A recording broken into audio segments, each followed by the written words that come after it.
Okay, today we are going to cover the KAWA model in our OT Models of Practice class. This is a very unique model, one we saved it for the last model because it is very unique and a much different focus, if you will. However, I hope through explaining this model that we can still relate it to the information we've learned with our other models and just sort of appreciate maybe the uniqueness for this model as it looks at the environment, occupation, and person just in yet a new or different way than what we've been discussing those concepts. So we'll talk about the origins, foundations of the model. We'll still identify those model concepts, understand how they interact with one another to support change.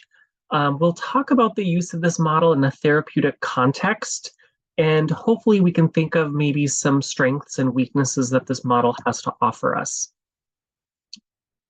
So the model origins, and it was identified as KAWA because KAWA means river in Japanese. And so Japanese occupational therapists in the 1990s identified that we needed a model of practice that was more culturally acceptable for their type of culture. So when we think of like Japanese, Chinese culture, we think of maybe Eastern medicine, as opposed to all of our other models have been more Western medicine. So this is where we get maybe some cultural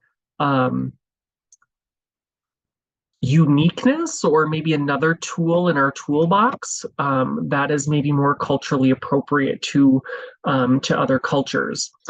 Dr. Michael Awama led this particular team that identified the KAWA model. As I mentioned, it's sort of branched off, or maybe not even branched off, but I think they identified that, hey, we need another type of model out there that has more of that holistic Eastern worldview as opposed to Western worldview. And so part of those, or some of those main differences that we see culturally, as we view this, or the Eastern culture identifies the self as part of the whole rather than individualistic. And so some cultures, it's not necessarily about me and what I want. It's more about how that person fits into their cultural group, right? So it might not be necessarily evaluating the person, right? But it would be evaluating maybe the person within a community or the person within a greater context. The man does not control nature, but lives in harmony with nature. So that's a key consideration with this model. And when I think of natural environments, man-made environments, like we've talked about with some of our other models, we talk about how we can adapt, how we can change those environments. This model, although you can do some of those things, when we're talking about nature, we need to live in harmony with it, and we'll really see some naturalistic types of figures that go along with this model. Change is not managed by the individual, but by the collective, with implications for client-centered therapy. So again, this goes back to that collective group that client is a part of. And we recognize that it is that collective group that we're working with that makes it client-centered. Independence is not a celebrated performance outcome. So this is really different, I think, or a different concept is in the culture that I was raised in, we want to be independent, right? There are other cultures out there where they do not strive to be independent, right? I think of that Eastern culture and I think of older adults. Those older adults live with their families. Their families are taking care of them. That's part of their culture, is to be cared for and revered as part of their elders, right? Or as an elder, as elders. And so that's kind of that example of, if we were to work with an older individual, we would be working with their family and helping care for that particular person. Again, it wouldn't necessarily be the goal of that person to be independent, because we would be in opposition to their culture for wanting to take care of that, that elder. So it's already, I think, we can identify that KAWA is unique. When we look at, we still have person, environment, and occupation in this model. And we'll talk about these concepts. So yay, it's similar. However, when we're talking about the person, instead of psychological, cognitive, affective, motor, sensory motor, instead of those concepts we've been talking about with some of our other models, we have water, rocks, driftwood. What? Right? And so we'll talk about some of those concepts. And if you remember, just from, I think, the slide or two before, how people live in harmony with nature. So if that's understood, if that's part of their culture, right, it makes sense that they would resonate with terms that are strongly depicted in their nature, right? And so water is going to signify the person's life flow or life energy. How is a person's life flow going? Rocks in the river are going to depict problematic life circumstances. Driftwood might be personal assets, materials, or immaterial that can either positively or negatively affect their circumstances. Okay, and so we have some really neat pictures coming up here that sort of depict those concepts of the person. I'm going to shift to environment. So environment is going to be the sides of the river, right? The walls of the river, the bottom of the river. And so that essentially should describe the social, the physical, political, or economic contexts of that person. Occupation then is going to be maybe the spaces between those obstructions of the rocks, the driftwood, the banks of the river. So anywhere there is a little bit of flow from that river, from the water that's rushing down the river, right? Any place that there is a little bit of flow that's able to go through there, that's going to represent, hey, how can we make this better? How can we use this as an opportunity and problem solve how we can make life's flow better for our client? So when we use this model to facilitate change, we're using it to understand and be really sensitive to the client's circumstances, right? So really paying attention to their social context, right? Maybe they're, who is their support system? So again, this is not an individualistic type of situation or a culture, right? It would be one where it's more of a collective culture. And so looking at the social environment, who are the key pieces or who are the key people that make up that social context? What are the physical contexts, or what's the physical environment like, where that person lives? Are there political contexts that come into play? And again, they can support or inhibit the person. And maybe economic contexts too. So how are they financially, or how are they in relation to their overall communities? And so it's through being client-centered And again, it would be visiting with the family, visiting with everybody in collection, um, to help identify, to help problem solve together, um, to help enable more of the positive therapy experience.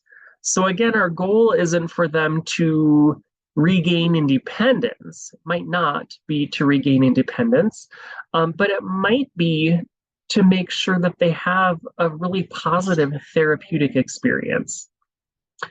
And so then our therapy outcome, instead of increase well-being, increase participation, increase independence, right? Our outcome is going to be to enhance their overall life flow or to restore harmony by increasing their life flow. So kawa means river in Japanese. And again, this model really uses a lot of metaphors, right? So we've talked about the water, we've talked about driftwood and rocks and the riverbanks, right? It's has a lot of metaphors for a person's life. So the central concept of the kawa model is harmony, meaning that it's a state of being where the individual, the community, everybody in that collective culture is in balance. And so again, our desired outcome for occupational therapy is to enable the client to enhance their overall harmony with their life flow. So the structure of the river as a metaphor, life energy or life flow, if you will think of it that way, harmony is between the self and the context in life. So it's a very complex dynamic between yourself and all of your contexts, and all of them need to be working harmoniously to help a person travel through the river of life. Okay, and so the river, again, really being close in nature, was used to communicate just how complex a person's life, just how complex a person's contexts are. The river itself represents the life that flows through time and space. So I like to think back to what we know already. If you remember way back when to PEO, there was that picture of that tube, right? That cylindrical tube that went across, that had all the arrows, and that depicted what stage, if you will, where that person was at in their stage of life, from beginning to end. And so the river is something that's very similar. It depicts the same thing from life's very beginning to the end of life. And that state of well-being is said to be by how well that river flows, and how strong that river flows when it's not obstructed. So here's sort of an example of what the river could look like. So at birth or at the start of life, you see the river is high up in the mountains, right? And it's coming down to maybe a larger body of water. And so when water flows from top to bottom, right, that flow is going to be fast. It's likely going to have less obstructions. And so as time goes on, as we're moving down the river, right, we have maybe twists and turns and bends in the river. We have areas where maybe the banks of the river are impeding life's flow or slowing down our life. We can see here that there are some rocks or maybe some driftwood that are floating along the river, and those could also slow down our life flow. And again, you know, we have life flow all the way from birth, all the way through to our end of life.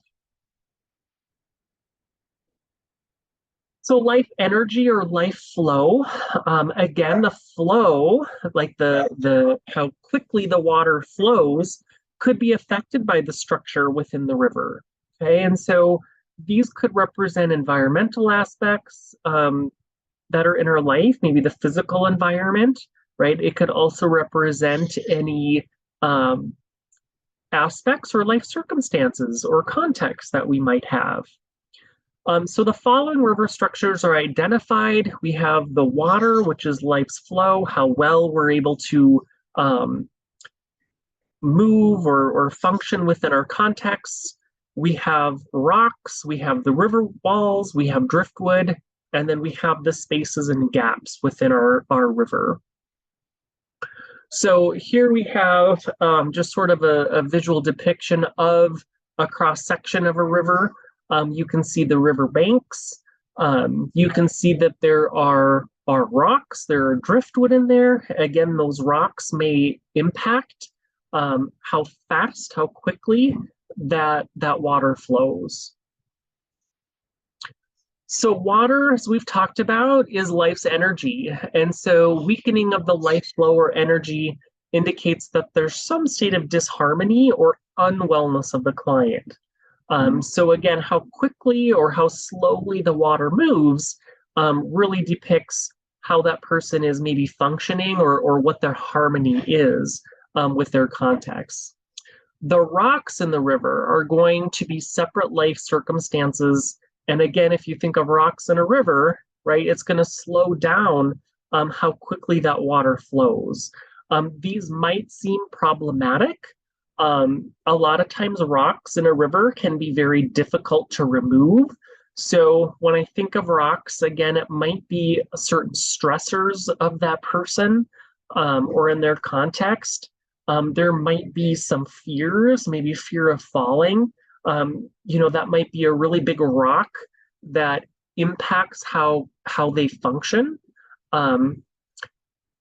Any disability or diagnosis that they may have, again, that could be a really large rock that is affecting how well that water moves or how well they function in their overall context.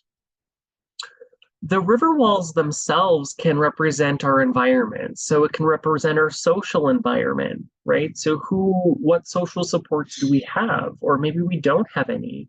What are the physical environments or contexts? So the river walls can depict maybe our family, our friends, more about that cultural environment, maybe where we live, where we work, all of those key environments. And again, when we look at that, when we look at maybe our environments, right, I'm thinking of the river, right, the river walls. If we have harmonious environments where we're able to function well, or we're able to function in harmony with our environments, our river walls would sort of depict that, right? So it wouldn't impede the flow. If we have barriers, that's going to add to the river walls, right? Make that river wall or make that space smaller for the water to flow. And that's going to depict less harmony with our overall life flow and function. Driftwood can be maybe those personal attributes that we have. They can be maybe personal characteristics, part of our personality, our values. They can be maybe things that support us or like our personal assets, or they might be maybe some liabilities also. So I think of maybe, personalities, values. Maybe there are assets. Maybe we're financially set. Maybe there are insurance companies that are really good medical insurance. Maybe there are certain trainings or skills that we do have. Maybe we're really strong with our functional mobility.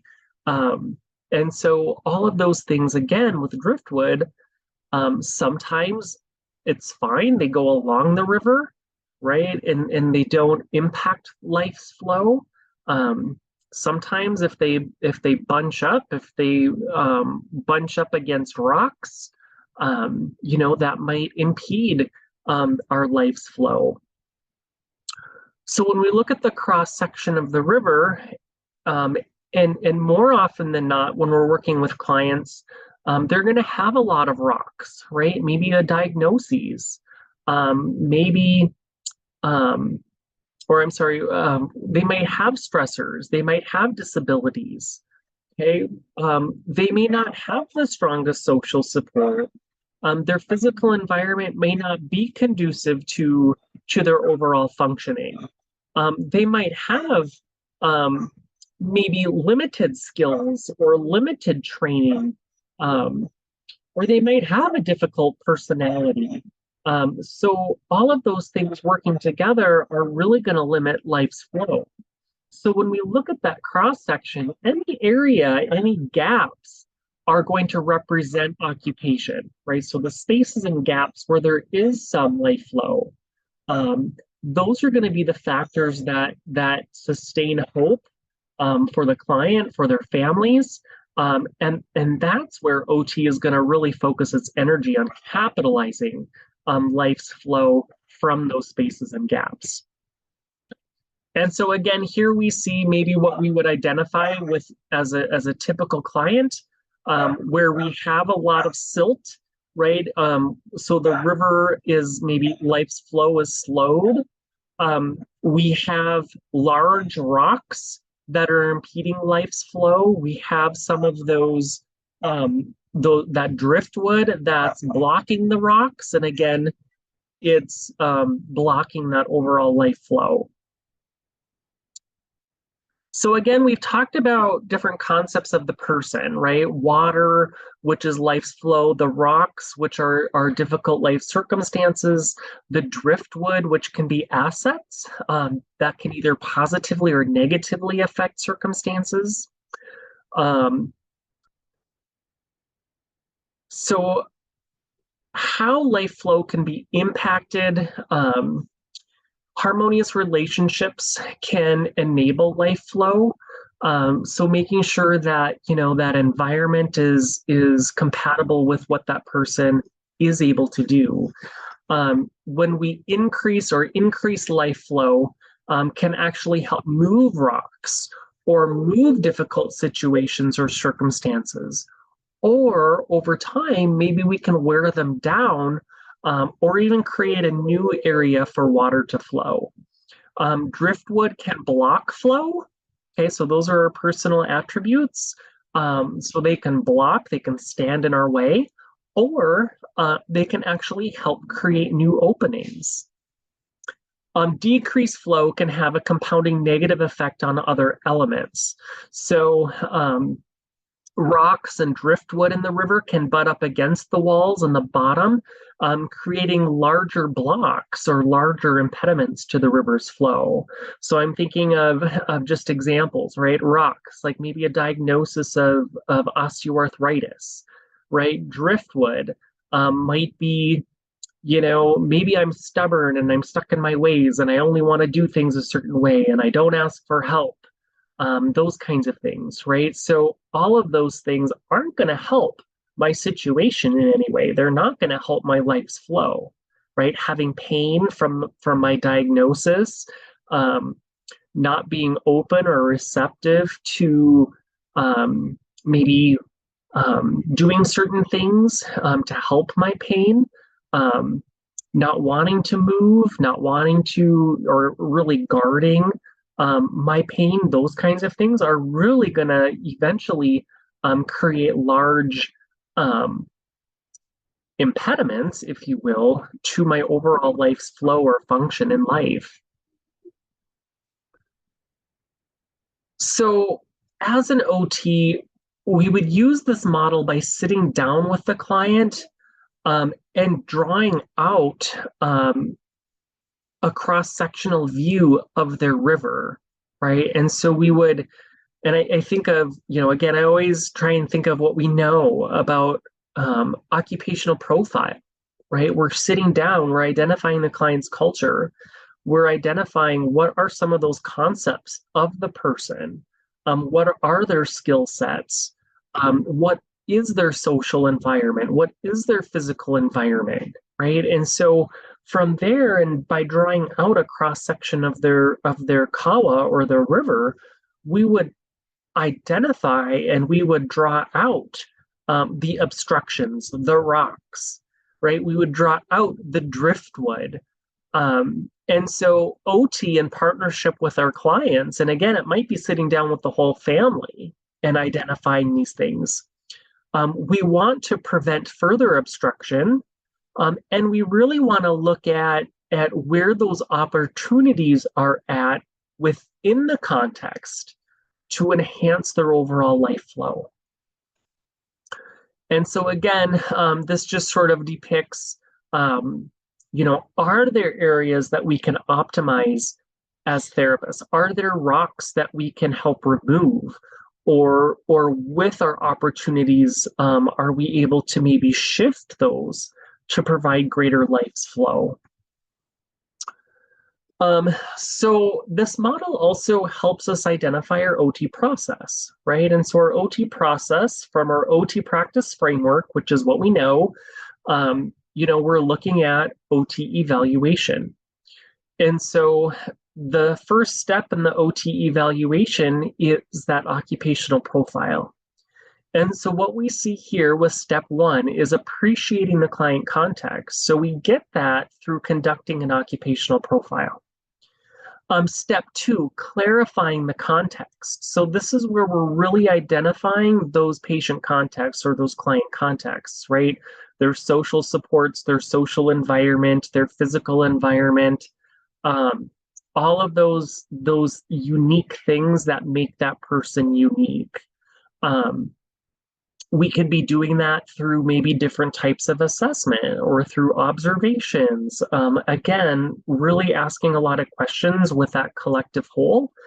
So a lot of times with the patient's families, right? Or with other people with whom they live. Through analyzing those different aspects, of the client, right, we could help prioritize the issue with the client. And so we'd be sitting down with the client, we'd be sitting down perhaps with other individuals that are important to that client, and we would really be identifying, hey, what are some strategies? What are some things that we can do? What are some things that we can change or alter or optimize? And you can see in really small blue arrows there, right, where we're identifying through our analysis, through problem solving with the client, where those gaps or where their opportunities are at to enhance life's flow. Step four is assessing focal points of occupational therapy intervention. And so this might be once we identify and once we prioritize, okay, where are all the opportunities? What can we do to help? What can we do in partnership with the client? What are they willing to work on? What can we do, right? This is where we can maybe assess how we're going to intervene, okay? Step five, which again, when we go to our OT practice framework, this is like our analysis of occupational performance. This is our writing our goals, right? Getting ideas on our intervention plan for how we're going to meet and achieve our goals. With step five, intervention, this is where we're actually working with the client or their collective whole to sort of alter or move, change aspects of their life's flow to make it flow better. So again, we're really capitalizing on those spaces between the rocks and the driftwood and the banks of the river, right? And through our interventions, then we should be able to enhance overall life's flow. So then step six is evaluation, right? So this would be our outcomes, our OT outcomes. So remember, the purpose of our outcome with using the KAWA model is to enhance their life's flow, or to help them be in harmony with their contexts, right? And so this would be, relating that back to the OT practice framework and our OT process. This would be, having some sort of evaluation or outcome measure, if you will. Did we meet our outcomes of enhancing life's flow for our client? If we don't, Okay, then again, we would start at step one and say, let's revisit our context, right? Let's revisit the client context. Let's look at it a different way, or let's maybe tackle another context. Or so again, it's that OT process that we're looking at. We're just looking at it here in a different way. So I will be completely honest with you, right? I am not a really good figurative type of person. And I can't think of a situation in practice where um, I was like, oh yeah, I'm totally going to use the KAWA model. Um, because I worked in a medical model environment, right? And um, so it's hard for me to talk about life's flow. It's hard for me to talk about, rocks and driftwood. Um, I mean, I like to just call things how they are. And that's my own bias, okay? But when I do read Pedro, which is the case in the reading assignments, I really do have a heightened appreciation for this model, and I think back to some of the different cultures that I have worked with, and some of the different areas where I've really struggled as an OT working with this model, or I mean, working with a particular cultural group that maybe I had poor follow through with, or maybe they never followed up with me. And I think, gosh, if I could have used the KAWA model in those different cases, I wonder if it would have been better. And so I really, um, through revisiting the KAWA model, I really feel like I've had greater appreciation for it, and I'm thankful that we get to share this with our students for those clients, right? And so um, you really should read the Pedro case. It really helps walk you through the different aspects of this model to a clinical scenario. And so we're not going to do small group discussion since this is a voiceover lecture, but we really can, and I'm going to pull up the Pedro case here. We're really going to look at how the case um, identifies with the different aspects of the model. So, what are the river walls? What's the bottom? What's the rocks, driftwood, spaces between the rocks? Okay. Reviewing the table or OT actions, discuss how OT interventions either break the rocks, remove the rocks, how they maximize spaces, how we strategically use the driftwood. Um, and so we'll look specifically when we go through the case, we'll look specifically at what the heck did the OT do, right? Um, and so then hopefully we can discuss, or you can think about maybe different ways this model supports culturally relevant care. So I'm gonna stop sharing and pull up the case right now with Pedro. You'll likely want to maybe follow along with me here. Um, and so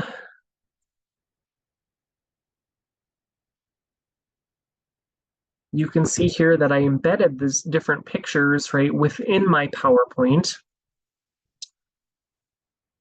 So Mr. Pedro is now in an outpatient rehab program by his physician. And so he's from Central America. He primarily speaks Spanish, or I mean, I'm sorry, he does speak Spanish, but he is able to speak English well enough for conversations.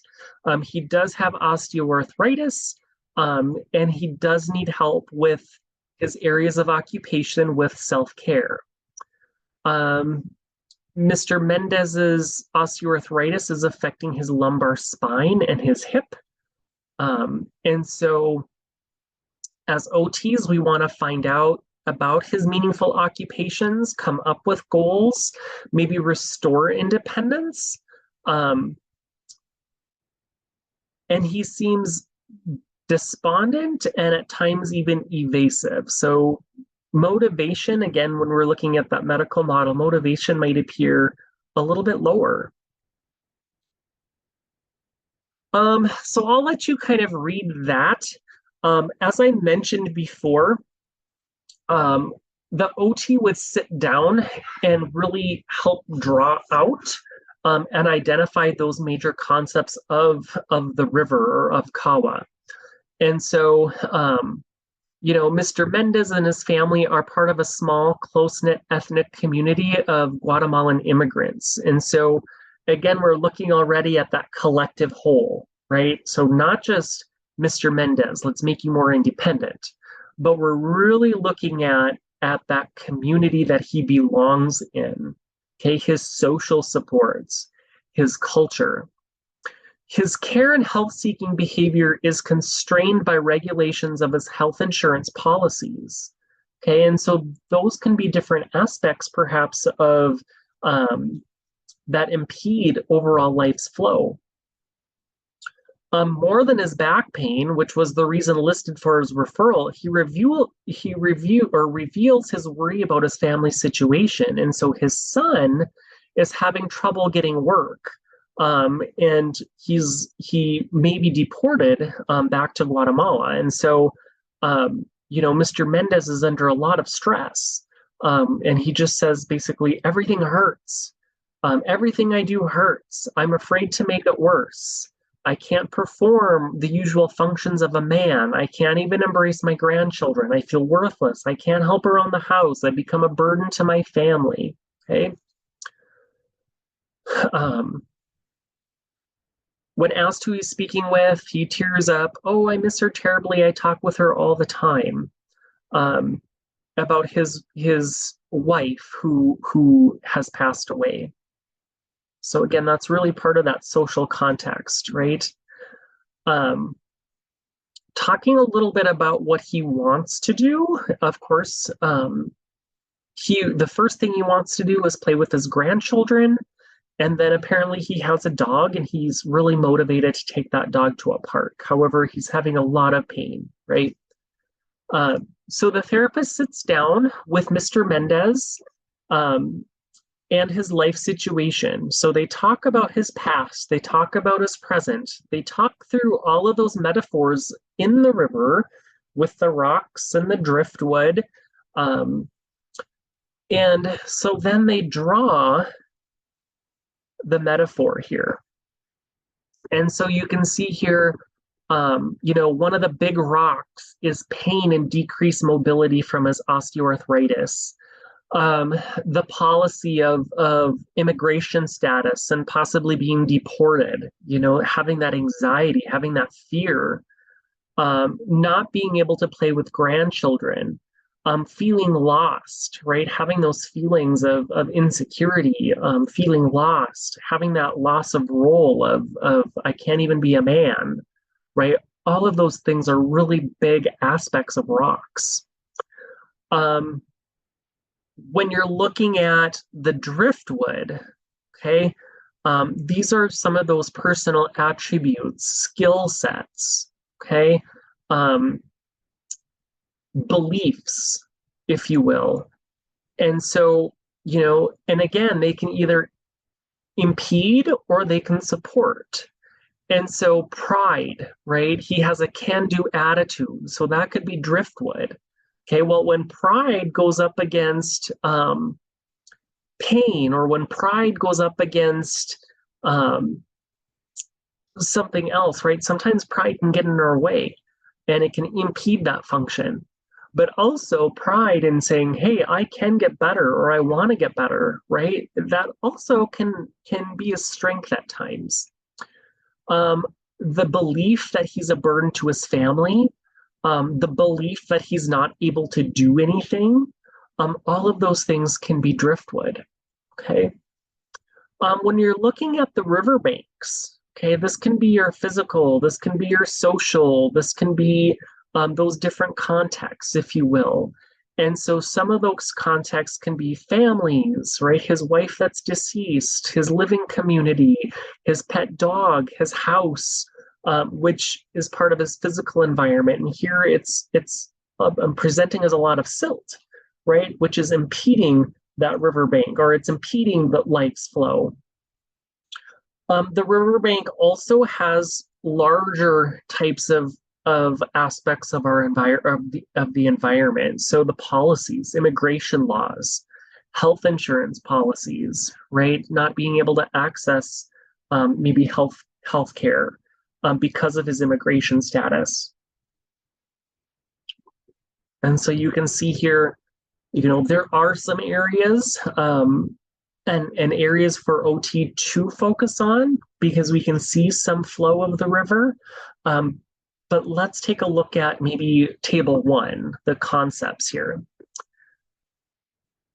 And again, this is just an excellent idea for OT evaluation, right?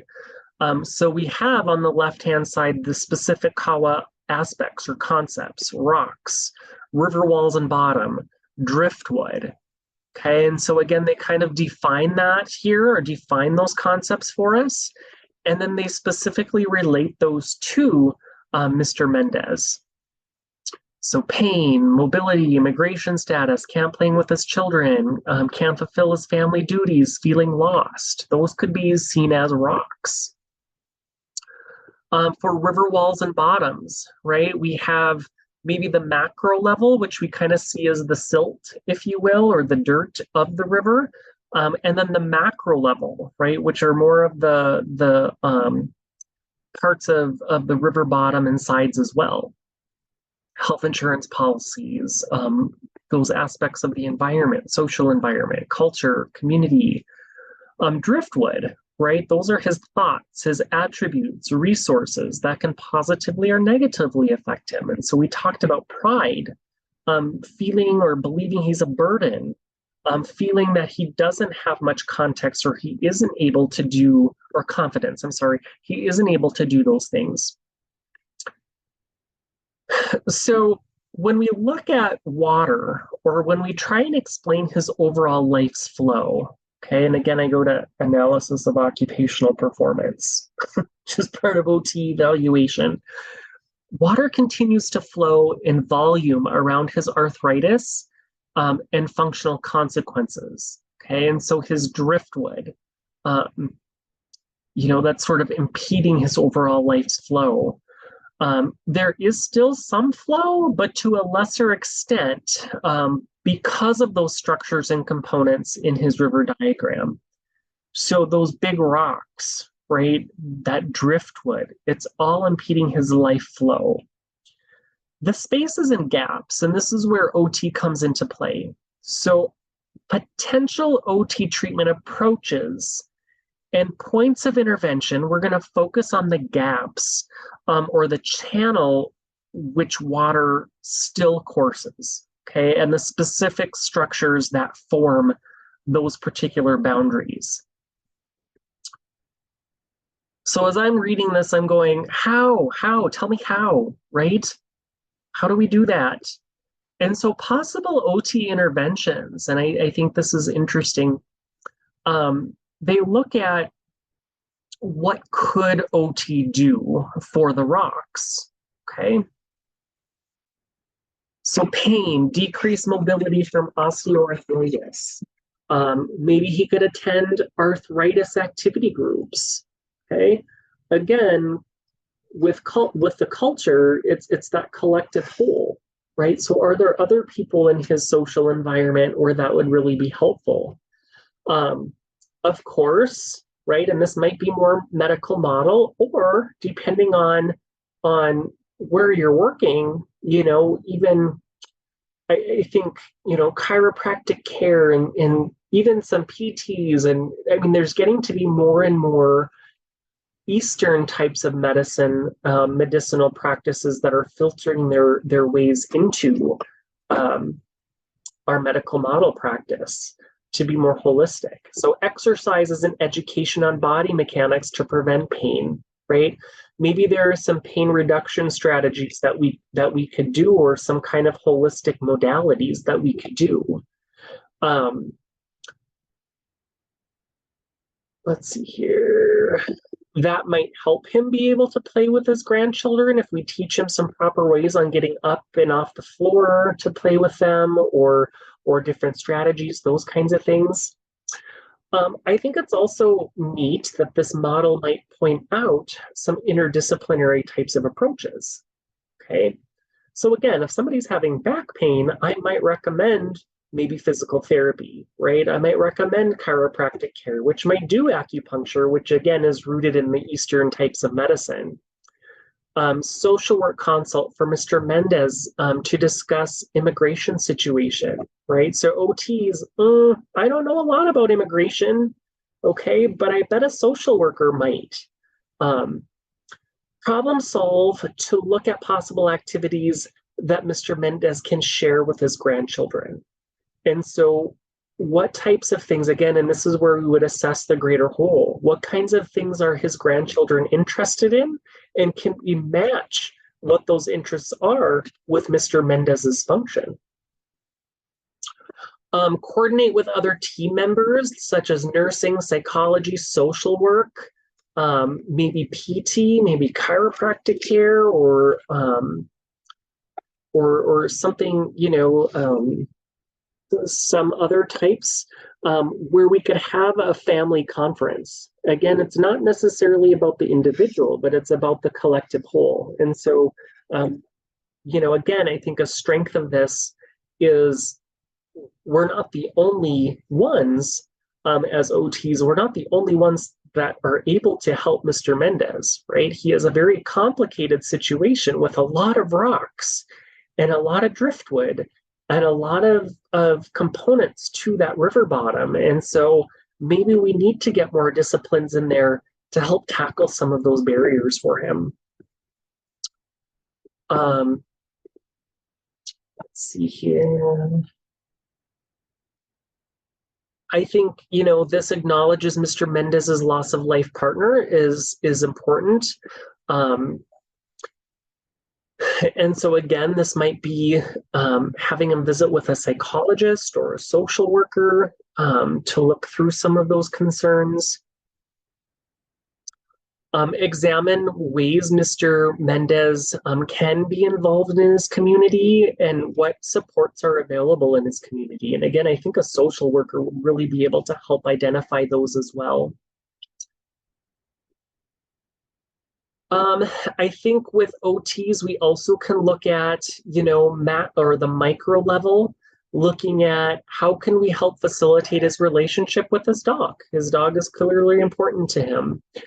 We could do a home visit, which we could then look at providing recommendations to make his physical environment in his home more safe, more accessible to him, right? And so that would help him live in his environment more harmoniously.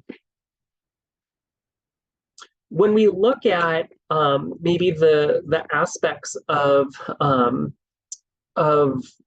the macro level, so the really big things, right? I think again, social workers would be able to help us with maybe aspects with health insurance policies, right?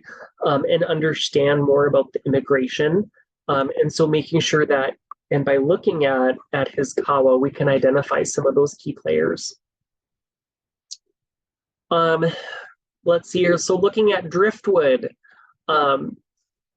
those different contexts, right? And so perhaps we want to use a Spanish interpreter. Maybe that would help. Sometimes our interpretations between English and Spanish, sometimes they're not the best. And so sometimes it might help to have somebody that speaks the language, or maybe aspects of his people from his community that can work in combination with. I think when we're looking at the water, there still is some flow there. And so where possible, what kinds of function does he have? And making sure we're helping him identify that just right amount of supports that he can have. And I think we've looked at some of those other aspects of matching, maybe, or coming up with suggestions for playing with his grandchildren. And then, of course, involving members of his social network. Because again, we're not just working with the client, we're working with them with the greater whole. And so hopefully by interventions, we're enhancing some of those um, the harmony with overall life flow. So that's sort of the idea of the KAWA model, and how they're using those aspects of the KAWA model to maximize the harmony with his life's flow. So looking at the unique aspects of this model compared to that of the Western perspective, I think some of the key things that stand out to me, and this is not all inclusive, and I tried to throw some little hints and spatterings throughout the presentation, but I think, the focus is that on the collective whole, right? The focus is on, we're not trying to fix necessarily the person, right? We're trying to maximize on what function they do have. We're really trying to, and I think I think of like EHP and PEOP. We have establish, restore, habilitate, rehabilitate, educate. I think there are some similarities there, with the educate. So we see some similarities there. But I think KAWA, I'm kind of going back and forth between similarities and differences here. I hope it's not confusing. But I think KAWA really capitalizes on that collective whole as part of the client, right? It shies away of, we have to be independent, and looks at maybe some of the other aspects or some of the other intervention approaches. I think that can be a strength of the model. I think working in the United States, working in a lot of medical-based facilities, I don't know how readily the KAWA model is known in the medical community. Not saying that we can't bring that forward, not saying that we can't use these approaches in that type of setting. So, I mean, I might consider that maybe a weakness. At least where I worked, we didn't have a lot of cultural differences, or we didn't have a lot of culturally rich populations. Although I can think of a couple situations or a few situations where I worked. I did work with a gentleman from Puerto Rico, and I did work with some Native American clients, where I think probably using this model, I think they really would have benefited from, and we probably would have seen greater outcomes. What populations, that kind of leads us to what populations and contexts is it suitable for? And I don't have the answers for all of that, right? I think this particular case uses somebody from Guatemala, and they're able to make that work. I do have a doctoral capstone student who is looking at using this model for her capstone project, which she's hoping to take this to a Native American reservation, and she feels the connection with nature is something they'll really appreciate. And so I kind of talked about maybe some of the challenges and applications where maybe I struggled a little bit of using this particular model, and just my own personality, maybe having to like reach for what is the driftwood again, or what is a rock, and how is that figuratively working against or for the client. It helps me to go through the Mr. Pedro case and to specifically look at those charts and tables. So that's what I hope you're able to do also. And so hopefully through this lecture, we discussed the origins, foundations of the model. We looked at the different model concepts. Person, environment, occupation is still there, right? Understand how the model concepts interact with one another to support change. So again, our change with those change interaction pieces, we want to change the harmonious relationship that person has within their environment to maximize life's flow. We discussed the use of the model with Mr. Pedro, and hopefully you can think of other model strengths and weaknesses as well. They all have their strengths and weaknesses. All right, I believe that is everything. And so please watch and listen to the lecture here. Well, you already did if you're getting to this point, I guess. But if you have any questions, feel free to reach out, and we will see you soon. Thank you.